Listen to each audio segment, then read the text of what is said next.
How's that for a thumbnail? What's up? It is the weekend again. I can't remember. Am I like a half a week behind on my videos? I can't remember, but I filmed something either on a Wednesday or a Saturday, and I posted it like 3 or 4 days later, I think, just because I hadn't had time to upload it to a computer. So today is Saturday, Jesus Christ. Today is Friday, December 6th, and this is where we're at right now. Figured it'd be a good time to make an update. Like we were talking about in the last video, we are getting prepped for front and rear bumper fabrication with the Dom tube and the Stinger front and the built-in hitch in the rear and all that shit. The guy asked if we could push it back a week for the drop-off. So I was supposed to drop it off tomorrow, but I'm gonna be dropping it off for fabrication next Saturday. So the 14th. Yeah, the 14th of December. So yeah, I took the front bumper off. And I've also been cutting metal and plastic and trim. So this trim piece used to extend all the way down, and then there was a chunk right here. I took the chunk off. I cut and bent the metal a little bit. This is all gonna get cleaned up. I'm gonna trim it down. Once I did this all with a Sawzall. I didn't have any more wheels for my cutoff little saw thing, handheld saw. So this is all Sawzall stuff. I'm gonna come back through with the cutoff wheel and get some precision cuts in there so it doesn't look all janky. But so the wheel wells look identical on both sides. I cut off nearly the same. I'm gonna need to, I tried to cut this so I could keep some of the guard, but the tire's still rubbing when I try to hit full lock. So I'm either gonna cut it back more, heat it up and push it back, or I'm just gonna pull the whole thing off. Because I'm just kind of tired of retrimming, and there's like almost nothing there anyway. So I didn't realize how ugly that would look. I mean, it's dirty right now, but it does look pretty ugly with the bare metal like that. So my idea was to take bed liner, like that Rhino line, kind of textured matte black looking paint, and just paint everywhere that's white that's now showing.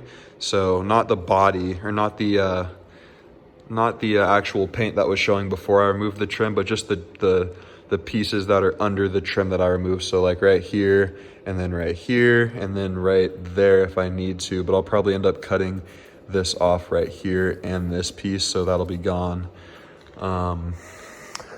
Let me know what you guys think, but I like having that piece of black trim right there. I didn't want to remove the whole piece, so I cut it. I just like how it looks, and it's kind of dirty if I pull it off, but I may have to pull it off anyway to get more clearance, because we are pretty tight. I have about 1.5 inches, 2 inches. X5s don't flex much, but it may hit the fender if I try to do anything crazy, so I may end up having to take this trim piece off, and if that's the case, this is what it looks like underneath, like this piece. So I'll just take the cutoff wheel and cut the top, so it'll be cut right here. So that shouldn't look too bad as long as I get a precision cut and don't fuck it up. As for the rear, like I said, this is all gonna be cleaned up. All I had was a Sawzall, so I cut chunks and then I knocked them back. And I'm probably gonna end up, like I said in the previous videos, cutting this all the way down to like right here. Maybe I'll cut it down right where these things get all nubbly, and I'll cut that whole thing off. And then actually, let's go to the other side. I did that side first. I did this side second.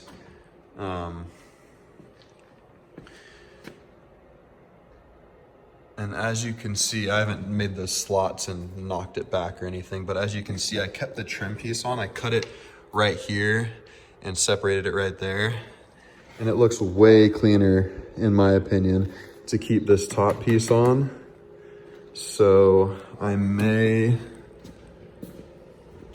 put it back on this side, or like I was doing in the front, I'm going to cut it right here all the way down. It needs to be as clean as possible. I don't want it to look like a complete piece of shit, like I was saying. So that's the plan for that. What else? Oh yeah, so remember the transfer case leak I showed you guys? I think it was the last video, whatever video I changed the transmission fluid in, I think. Or was it when no, it was the spring install video. So if you watch the spring install video, I don't know if you can really see under there. Yeah, you can see it. My transfer case that I just pulled off and like rebuilt and resealed is leaking because I guess I didn't give the Permatex enough time to seat. It doesn't leak if it's just sitting still, but when I'm driving, it starts leaking from the bottom where that Permatex is sitting, which is scary because I could be driving and it could just be emptying. And then if it heats up too much, it'll either blow up or it'll do what I think caused the first chain to stretch too much, and it will just overheat the gears and the chain in there and just wear them out quicker than they should be worn. So definitely not gonna pull it back off just to reseal it. Boom. That's right.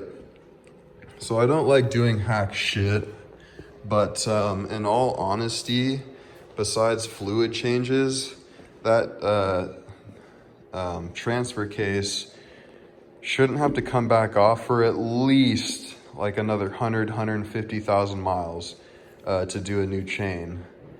But I've seen them with 200,000 miles and they still haven't needed a new transfer case chain. So I'm assuming that whoever owned this before me ran it fairly dry or almost empty. It got too hot, stretched out the chain, or they were just doing dumb shit and stretched out the chain. So either way, I'm gonna JB weld the bottom not piece, where the pieces connect at the bottom and are supposed to seal with that Mega gasket, that Permatex shit. I'm gonna put this along the bottom of it, a bunch of it. I'm gonna empty this whole fucking thing and I'm gonna go along the bottom of it where it's leaking and I'm gonna JB weld it shut. It may sound jank, but honestly, if I wanted to get it off, I can just heat it up or just knock it off with like a little chisel or even just a freaking screwdriver. It's not really that hard to get off, but it's definitely not gonna leak through this. I don't need to do anything with the transfer case for the next, at least like I was saying, 100,000 miles. It's more important that I don't lose fluid without knowing it. So this is what I'm doing. I'm not pulling it back off by myself. I just did that. I'm not gonna open it back up. It's a pain in the ass. This is a gambler build / shitty weather, kind of just a fun project. So this is what's happening. Just wanted to give you that update. I'm doing it right now. I am fairly tired, so that's probably all I'm going to do as far as working on the X5 tonight. I don't know if I mentioned this in the fluid change video, but I did do 2 drain and fills on the transmission and it literally shifts like new. Before I did the fluid swap, it had a little jerk from second to third and it just wasn't smooth. After the first drain and fill, it got a little worse, honestly. I think it was just hesitating because it was moving the fluid back to where it needed to be. After the second drain and fill, it was like night and day. It shifted like a new transmission. I couldn't even feel the shifts. I'd never been in an old BMW that shifted so smoothly. It reminded me of the dual clutch that's in the Audi. So I'm gonna be doing a third one because the fluid was still a little dirty. It takes about, I think, 3 drain and fills to get almost all the old fluid out and the new fluid in. So I had 2 more gallons of the Dexron 6 ordered and it's actually sitting on my doorstep, I think. So I may do that tonight. If I don't, I'm gonna do it tomorrow and that'll be that. It did cost me a lot of money. It's like 23 bucks a gallon and I've put 2, 4, like 6 gallons through it, or 7 gallons. I can't remember, at least 6 gallons worth. So you don't have to do that, but I like the idea of having all new fluid in there. So yeah, and we'll see how it goes. Most people don't like switching the fluid. They're scared because they think it'll mess up the transmission. It will not mess up anything that isn't already broken. And what I mean by that is if your fluid comes out and there's metallic flakes and it's super black, most likely your transmission already has suffered some damage, and the plates in there, not the clutch plates. Would you call them clutch plates? I guess you could, but the friction material on there that helps change gears, that can wear down and wear off if the fluid isn't doing what it's supposed to do. And that friction material is still suspended in that old fluid, so your transmission still might be shifting all right.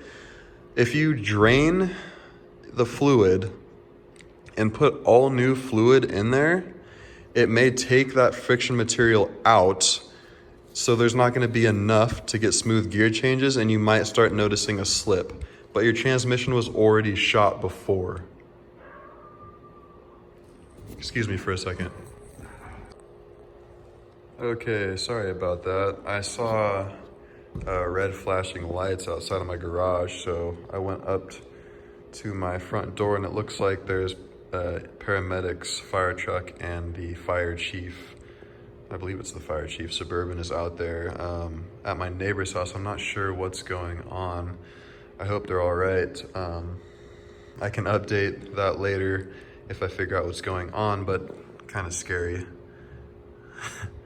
I feel like stuff like that kind of just makes you think about life a little more. I mean, I'm not saying that something serious is going on, because I have no clue, but I don't know, it just always gives you that feeling of mortality, I guess you'd call it.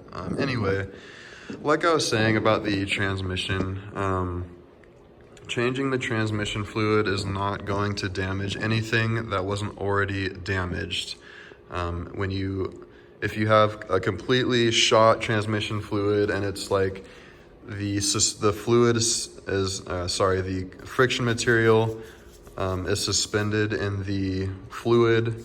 If you drain that fluid, you're gonna lose some of the friction material. You may notice some gears slipping after that. That's why some people say, oh, my transmission got fucked up because I changed the transmission fluid. It wasn't from the fluid change. The transmission was already shot. It was just shot to the point where the friction material suspended in that fluid was helping it change gears. So food for thought. Check your fluid out. If it's super black and metallic, I'm not sure what to tell you. You could put the old fluid back in. Mine was pretty nasty. It definitely had a lot of metallic, seemingly metallic particles in it. No huge chunks, but it did look metallic. It was fairly dark, but it was not black. It was pretty brown though. I went ahead and just changed the fluid, and like I said, I already told you how that went. After the second full drain and fill, it shifts like a new transmission. I'm going to do one more and get the rest of the old stuff out, and we'll see how she goes, but I'm fairly confident it's going to be all right because I got most of the old fluid out anyway. So if it was going to slip or do anything weird, it would be doing it. So that's where we're at. I believe that is it. Oh yeah, I did want to tell you guys, I did go on the maiden voyage. I didn't take you because it was so late that it was dark as shit and you wouldn't have been able to see anything. What I did notice was obviously a little bit of rubbing, like I said earlier, at full lock. So I'm going to take that away. And on the passenger rear wheel, I noticed that there is like a grinding noise that gets more pronounced when I apply brake pressure. And and for the life of me, I couldn't figure out what it was. And I still haven't, but I have a good guess. I was stepping on the hub pretty hard when I was doing the bag delete spring conversion. I think I may have stretched or damaged or at least gotten stuck the handbrake, the parking brake setup back there, because it's separate from the brakes you normally apply. It has a different mechanism, I guess. So I think I might have hurt that. Not a big deal, just want to make sure it's not like half on or rubbing on something. But yeah, not that big of a deal, just sounds like shit. It sounds like the brake pads are fully worn down and it's metal on metal, but I have like 70% brake pad life left, so that's what my guess is. Yeah, so I think I just made this a 15-minute video. Sorry, thanks for sticking around. Next video will most likely be the bumpers complete. And by that time, it should be ready to drive, because I'm gonna do some more clearancing tomorrow morning so I can drive it down to the guy that's doing it without too much of a hassle. That's why I'm putting the JB Weld on tonight, get a good seal. I might drive it around tomorrow and go to the parts store to get cut off wheels. That's another reason I'm doing the JB Weld on the transfer case tonight, so it will be fully set and ready to go for the morning. Like I said, the bumpers are getting done a week from tomorrow, and it'll probably take them a week to fab them, and then another week for powder coating. I'm getting them powder coated black, so it may be a couple weeks before I make a new video. If I have some content in the meantime, I will post it. If I get a sunny day, or at least a day without rain, I'll pull this out, because I got this like as soon as the rain season came, which was dumb, but I'm glad I got the bike. So I'll make a video on this if I have some time and the good weather. And I also have some guns that I've been wanting to make a video of. Not sure how YouTube is with that. I can't remember if it's like just not allowed on YouTube or if it's just a monetization thing. I mean, there's gun videos all over, so I think it's just a monetization thing. So if it is, I want to make a video on that too, just so the channel's not dead for 3 weeks. But yeah, pray for the neighbor. I'll see you guys in the next one. What up? I just thought I'd give you proof that it drives. Almost doing 60. Yeah, it drives pretty good. I haven't checked to see if the JB Weld is holding the transfer case fluid back from leaking, but I'm gonna check that when I get home. I just wanted to show you guys a video of it driving. Drives pretty good. I think a weight fell off of one of my wheels. I actually know it did, I just don't know which one it fell off of, so I get a little steering shake at like 40, but not a big deal. Doesn't rub all that much unless I'm doing like full lock and going over a bump, so I took it out to get more cut-off wheels. So now that I have those cut-off wheels, we're gonna do some more clearancing. So yeah, see you guys in the next one.